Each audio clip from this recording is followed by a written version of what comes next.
ningún gobierno ha salido bien en el tema de seguridad, porque el país es inseguro desde hace muchas décadas.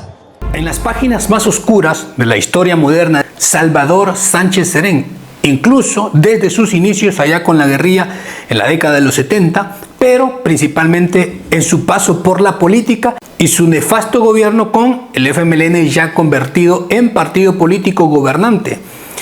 Aquellos 5 años, 2014-2019, no fueron solo un periodo de administración, fueron una tragedia nacional. Porque en realidad nunca hubo un presidente en casa presidencial en esos años. Solo había un nombre en papel y en fotos oficiales, en actos de administración pública.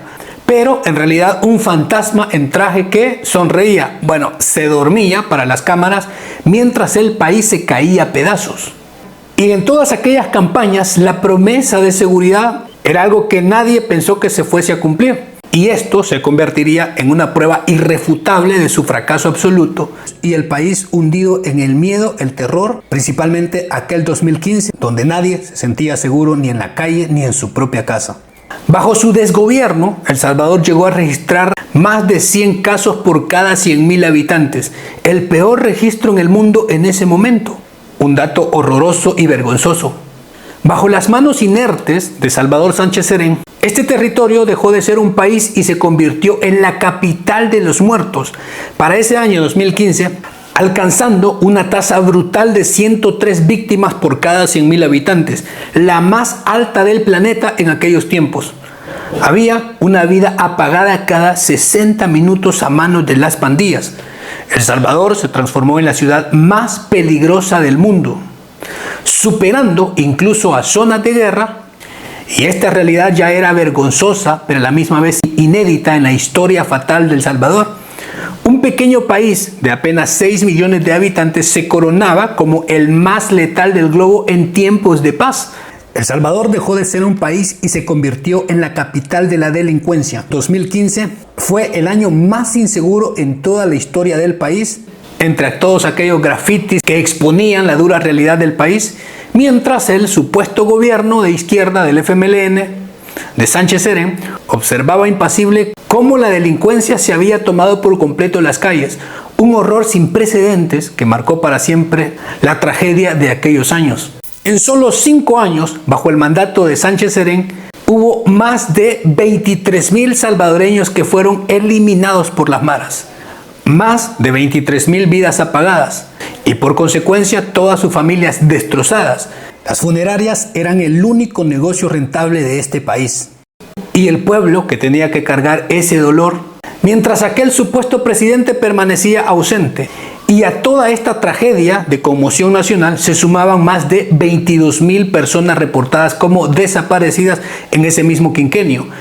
Y aunque hay conteos oficiales, aún así la cifra se queda bastante baja. Las cifras son mucho más altas de las registradas y el golpe que se tuvo a todas las familias. Todos absorbidos por la violencia que se había desatado sin freno. Mientras el gobierno del exguerrillero presumía un cambio y se la pasaba celebrando el aniversario de la llegada a supuesta paz de la firma de sus acuerdos con el bipartidismo.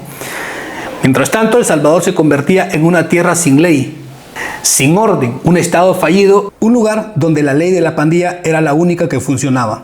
Una tragedia de dimensiones apocalípticas provocada por esa ineptitud, por la negligencia y la complicidad de quienes habían jurado proteger y luchar por ese pueblo. Técnicamente, las pandillas ejercían un control territorial significativo desde el 2014. Aunque a los demás presidentes no le fue muy bien tampoco, durante el gobierno de Mauricio Funes, de igual manera también del FMLN, se registraron 17.400 casos, con una tregua fallida que solo sirvió para fortalecer a las maras y otorgarles oxígeno institucional, aunque la cifra fue un poco más baja. Eso debido obviamente a la tregua allá por el año 2012, que la criminalidad se contuvo por los privilegios otorgados a las maras en prisiones y otros beneficios ilegales que rozaron el absurdo y están documentados. Y antes del gobierno de Sánchez Serén, todos los gobiernos también fracasaron. Francisco Flores de Arena, Elías Antonio Saca de Arena y Mauricio Funes del mismo FMLN. Todos cargaron con índices alarmantes de criminalidad. Los planes mano dura y super mano dura de los dos primeros presidentes de Arena no lograron desmantelar a las maras, al contrario, las endurecieron y las empujaron hacia una mayor organización.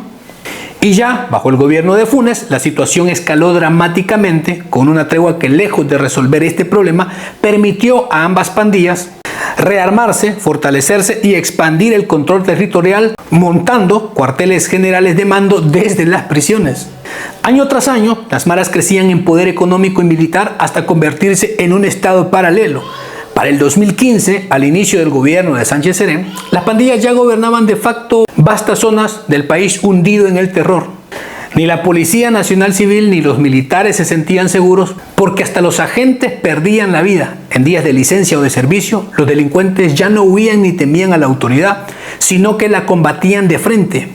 El Estado había perdido el monopolio de la fuerza. Las pandillas ya no solo delinquían, mandaban, gobernaban. Y a pesar de la narrativa oficial, durante aquellos 5 años de Sánchez Serén, prácticamente no existieron días sin homicidios. De hecho, múltiples registros y declaraciones posteriores indican que siempre hubo cifras de 2 dígitos a diario, es decir, más de 10. Aunque al cierre de su periodo, dicen, las fuentes oficiales aseguraban que para 2017 sí se había logrado un día en cero. Pero eso fue puesto en serias dudas y con poca credibilidad con base a todo lo anterior que habían reportado los años de gobierno que llevaba Salvador Sánchez Serén. Y aunque vendían que las cifras iban a la baja desde el 2015 en adelante, lo que existía era una perspectiva de las maras al cierre del quinquenio de Sánchez Serén y la posible llegada de un nuevo gobierno que no se sabía quién podría ser ni de qué partido. Pero durante todos esos años, ni la policía ni el ejército lograron imponer el control suficiente para generar periodos de verdadera tranquilidad. La excepción confirmó la regla. Bajo Sánchez Serén, la muerte fue la rutina diaria. Mientras el país se hundía en su peor ola de violencia de la historia, el gobierno del FMLN del profe presentó sus grandes estrategias de seguridad, el Plan Salvador Seguro y las medidas extraordinarias. El primer plan prometía prevención, reinserción y un supuesto 80% de inversión a causas estructurales. El segundo dijo que endurecería el control de las prisiones, que enviarían a los cabecillas, los líderes, a un aislamiento total. Y como los gobiernos anteriores, sacó desfiles de militares y policías con batallones de élite para todas las calles, aunque sin resultados. En la práctica, ninguno de los dos funcionó. Lejos de controlar la crisis, ambas políticas fueron un rotundo fracaso. Todas las estadísticas criminales se dispararon a niveles nunca antes vistos, ganando El Salvador la fama del país más inseguro del mundo. Y cuando la tragedia golpeaba con más fuerza, en aquel fatídico 2015, y hasta paralizaban el país, el transporte general, las maras decretaban un paro general del país, aquel presidente, Salvador Sánchez Serén, optaba por su mejor estrategia que conocía: huir hacia Cuba mientras el país estaba fuera de control. El ex guerrillero, convertido en presidente, se refugiaba en La Habana bajo pretexto de chequeos médicos rutinarios, una imagen que quedará grabada para siempre como símbolo de la ausencia total de liderazgo en los momentos más duros, críticos de esta nación. Así concluyó uno de los capítulos más negros en la historia moderna del país. El gobierno de Sánchez Serén y del FMLN fue sin discusión el peor en la era democrática. En solo 5 años hubo registros oficiales que sumaron más de 23.000 vidas perdidas, la cifra más alta de cualquier gobierno desde los acuerdos de paz. Más vidas se perdieron bajo su mandato que en cualquier otro periodo equivalente de la historia reciente. Sus únicos logros palpables fueron convertir a El Salvador en el país más peligroso, darle el primer lugar a El Salvador en todas las estadísticas criminales y dejar una nación entera marcada por el terror. Ese es el legado que nadie olvida, el de un presidente ausente, un gobierno ineficaz y un pueblo que aún hoy llora a sus fallecidos. Madres que siguen buscando a personas desaparecidas desde aquellos tiempos, barrios que aún cargan con cicatrices y un dolor colectivo que el tiempo no ha podido borrar, porque todo el dolor acumulado en miles de familias durante tantos años marcó para siempre una historia oscura a la que nadie quiere regresar. Pero la conclusión final es suya. Muchísimas gracias por apoyar el contenido y los videos, por llegar hasta el final. Cuídense mucho, nos vemos. Hasta la próxima. Chao.